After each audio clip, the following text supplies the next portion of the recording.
Hello friends, I'm Brian, and this is Gizmo Board Games.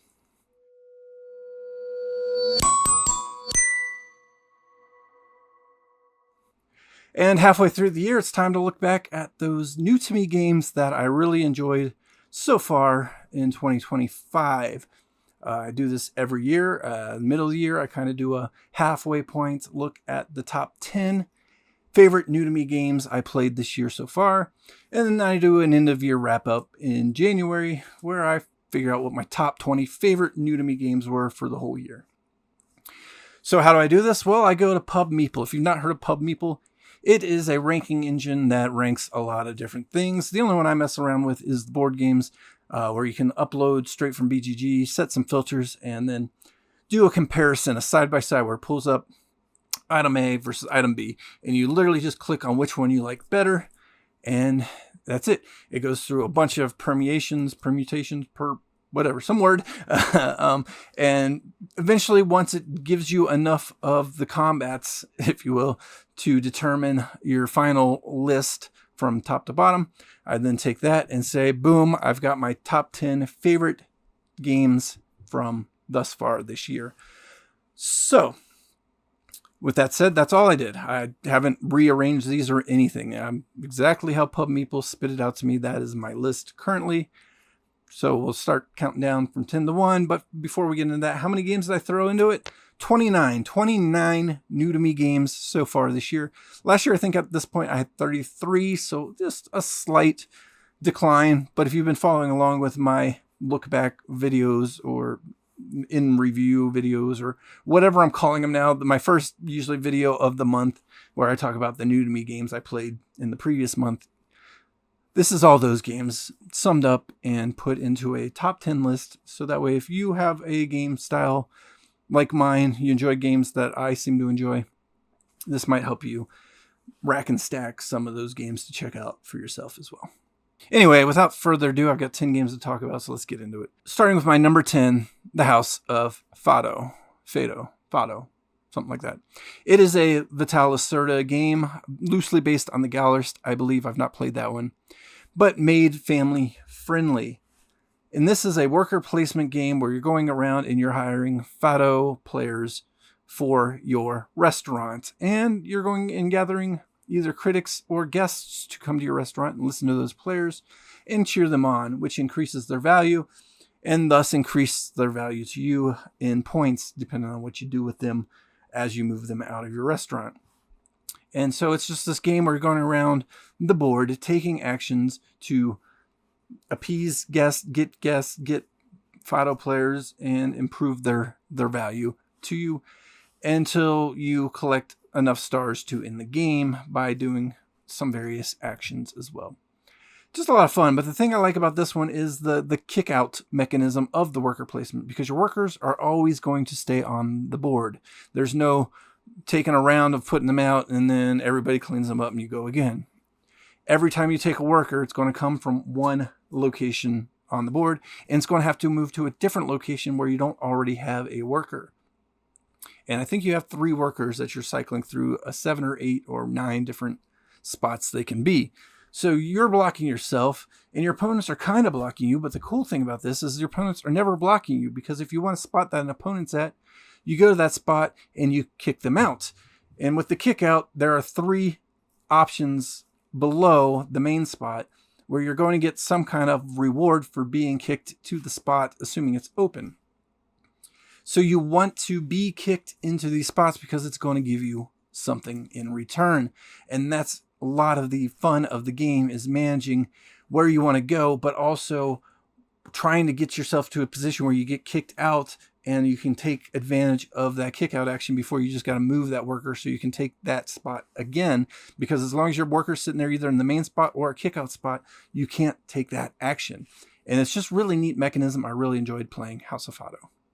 The number 9 game from thus far in 2025 is Paladins of the West Kingdom. The newest Garfield game that I've tried, one of the oldest games, one of the more popular games that people really enjoy. And I played this in a 2-player game, and I really enjoyed it. Obviously, it's number 9 out of 29 so far. And this is a game where you're using your paladins and you're taking actions to kind of free up your board as much as you can, because as you free up the board, you're going to get more and more return on investment of things you do. But you got various different types of workers that are going to do various different types of things and kind of chain off of each other. So you could use a blue action to get a black worker freed up, for example. I don't fully recall the actual mechanisms of this one. Unfortunately, I only played the one time and it was a while ago. But I really did like that balance of managing the spots and the actions and the different colors that are going to play off of each other, and then your main paladin that is going to kind of dictate your round as well. And so it's just a lot of fun. Paladins of the West Kingdom, yet another Garfield game that I really, really enjoy. The number 8 game that's going to be new to me in 2025 is Anachrony, a game that I recently finished up from a play on Board Game Arena. And I really kind of enjoyed this one. Maybe not as much as other people, but enough to have it show up on this list inside the top 10. It's a worker placement game, a little bit of twist where the game changes a bit in the middle point in that some capabilities go away and worker spots will disappear after people go to them in those final rounds, making it even tighter and tighter action selection. But at the same time, you've got a personal board that you've been building up throughout the game. And so you're going to have more actions on your own board instead of on the main board. And so it's just that managing the balance, managing the workers, managing the resources. I really do like a good, tight resource management game. And Anachrony definitely has that because everybody's fighting for the few resources that are out there. And so I just had a lot of fun. It wasn't as exciting, I don't think, as some people might want you to believe, with the whole like mid-phase portion of the game and, you know, the change that occurs. But it was a good, solid worker placement game where the second half did play slightly different than the first half in that you really had to concern yourself with what might not exist when your next turn comes around. So I did like Anachrony. The number 7 favorite new to me game from 2025 at the midway point is another game I played on Board Game Arena and only once, but I did really enjoy it. It's a nice family weight game of kind of I pick you choose or card drafting, whatever you want to call it. It's Let's Go to Japan. And this game, you're just setting out your little 2-week trip in Japan and all the places you're going to visit on each day, or maybe it's a 1-week trip, I guess, and all the places you're going to go between the two cities. And you don't want to be doing a lot of back and forth because you're wasting your time, and that's going to kind of hurt you in scoring. So you kind of want to manage, you know, actions in one city before you move to the other city. But you're also going to build up a little bit of an engine based on the actions and where they're at on your board and how you're laying them out. So just a neat little mechanism of drafting, and you can only pick, I think, 3 actions any given day. So you're going to go through the days and, you know, Monday through Sunday or Monday through Friday. I don't remember exactly what it is. You're only ever going to have 3. So once you've got your 3, you're not going back to that day, I believe is how it plays. Another one I've been a little bit since I played. But it's just a nice lightweight game with a lot of strategy thinking, and you're building up an engine that doesn't even kick off till the end of the game. So it's not like you're taking advantage of the engine every round. It's an engine that you've got to just kind of see how it's going to play out at the end of the game, because that's where all the scoring is going to kind of come in, is how your trip takes place through the course of that week. Just a neat little fun game that I kind of want to get my hands on for real and introduce it to my game group, because I think we got a lot of people who enjoy it as well. Let's Go to Japan. My number 7. Number 6 favorite new game at the halfway point of 2025 is Praga Kaput Regni. And this is another action selection game. You got an action selection wheel, and you're picking a tile off that wheel that has 2 separate actions on it, and you're going to take one of those actions. You're also going to take a bonus, potentially, from the slot that action came from. Then you're going to do that action, whether it's sending out, or not sending out, but building up Prague, putting out different building tiles, and you got to spend the resources to be able to afford them and build them. You're helping build the bridge. You're helping build the cathedral and one other building. I don't remember which.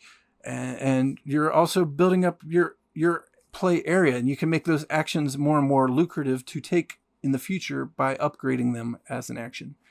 So you've got those 6 or 7 different actions you're doing, but you're taking an action tile. It's got 2 different actions on it.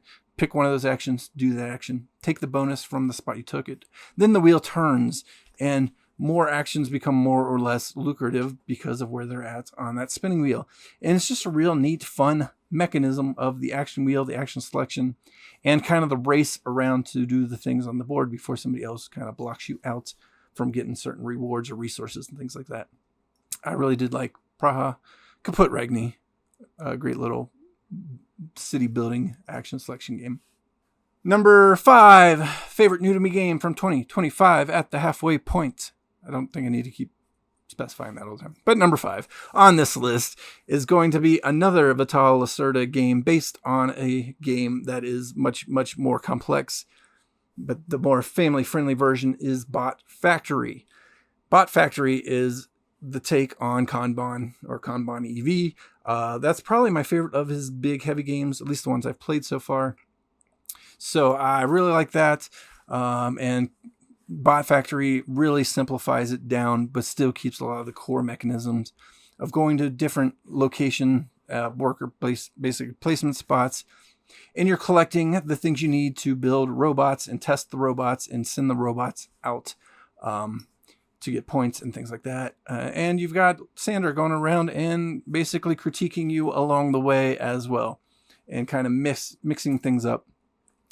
I really like Bot Factory. I like Kanban EV for the theme and the play style, and Bot Factory just brings that level down to make it more welcoming for folks. And so Bot Factory, just a lot of enjoyment of going around, taking those actions, building up the bots, and sending them out in a race to score the most points.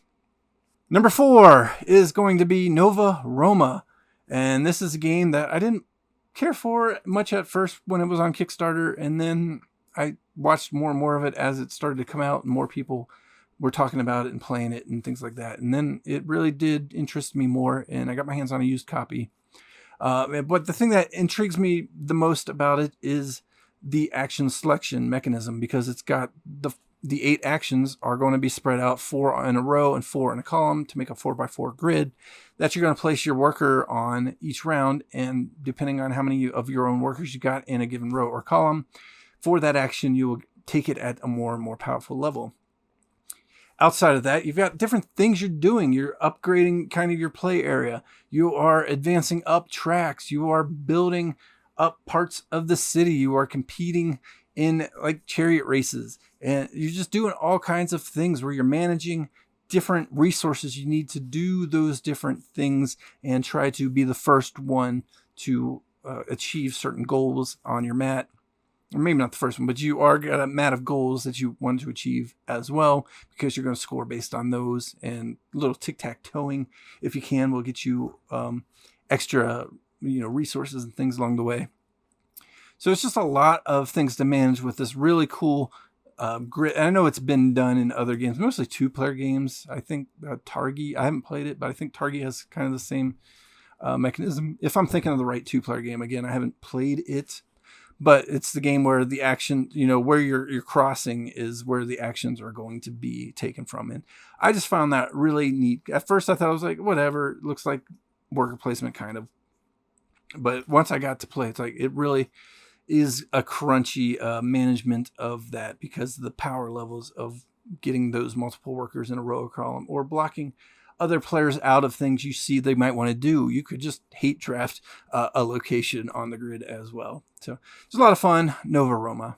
Number 3 is going to be Arcs, my most recent new to me game. I just played this one this past weekend, and it was so much fun. Just a neat mechanism of basically a trick-taking game that leads to kind of a risk game. And that's exactly how it was described to me.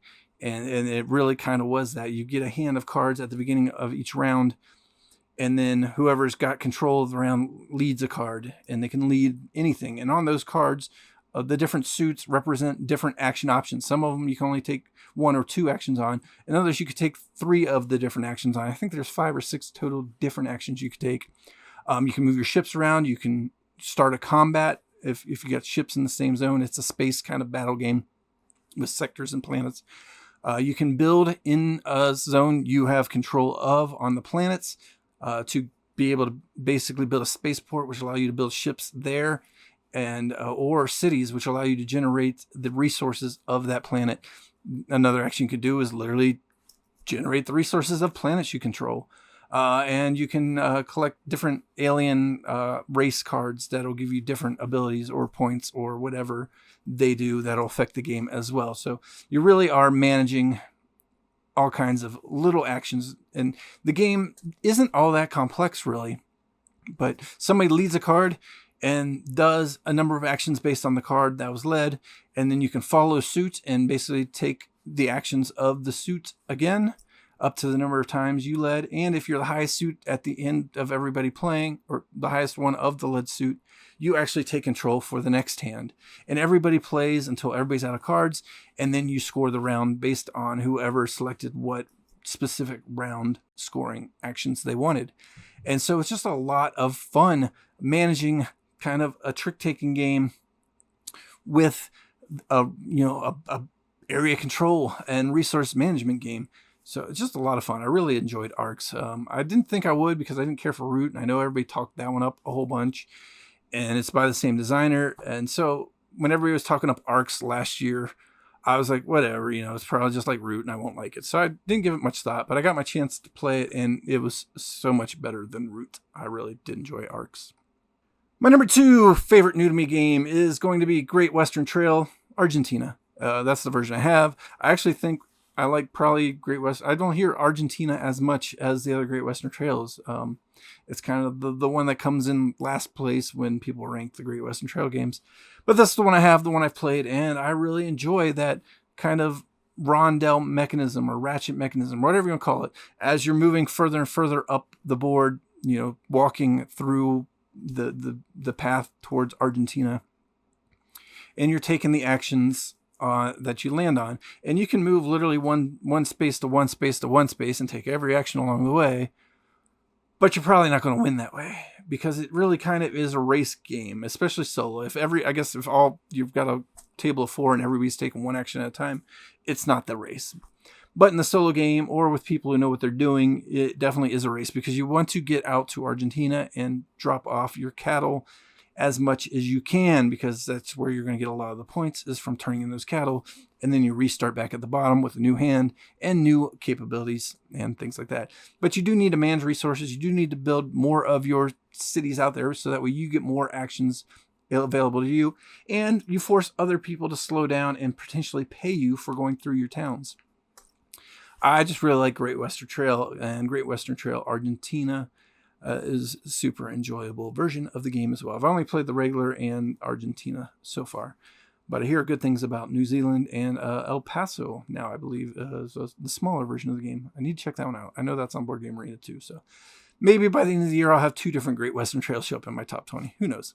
And finally, number 1 favorite new to me game so far in 2025 is my most anticipated game from the year, or from last year, or from both years. It's Civolution. It's a game designed by Stefan Feld, who I really enjoy as a designer. I haven't run into a Stefan Feld game I didn't like. And Civolution is no exception to that. In Civolution, you're rolling dice, and then you're using those dice, 2 of them at a time, on your big board of actions. And when you place 2 dice, basically to use an action, you do that action, and that action helps you build up your civilization around the big board, or helps you manipulate your personal board and grow a little bit of an engine, or things that are going to help you out during, the resets, and manipulate dice. You can upgrade your ability to manipulate dice or get more dice or explore. It's got a little bit of almost everything in this game.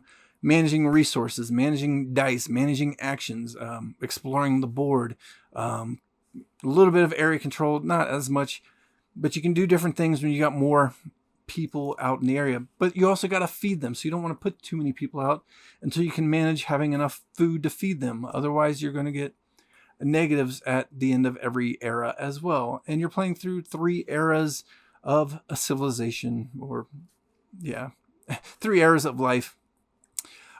This game, I knew it was going to be heavy. It's a heavy Stefan Feld game, and Stefan Feld, not the super heaviest of games, but they are all thinky in a way, and this one is his most thinky, but it's not overly complex. I think I could teach this one to people way more than half these games over my shoulder here from Vital Lacerda, for example.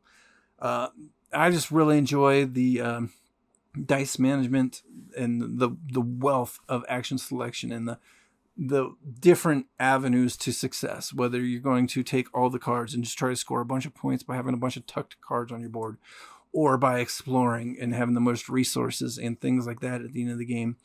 There's just so many different avenues to approach. I haven't even began to broach them all. I think I've played this one 4 or 5 times already this year. It was that much fun. I knew I would like it, but I really do love it, and I could see this one easily still being in my top 5 or better come the end of the year. But we won't know until 6 months from now when I've wrapped up the year and I look at my top 20 favorite new to me games. Some of these games could rise, could fall, whatever. If I don't touch them, I don't really think about them, and that's part of the problem. But if they leave that much lasting impression in my mind when I come back to it, then they're going to stay. So we'll see how the things end up at the end of the year. If you like this video, give me a thumbs up. Subscribe to see more videos by me. Try to put out one a week as best I can. I really look forward to seeing you in the next one.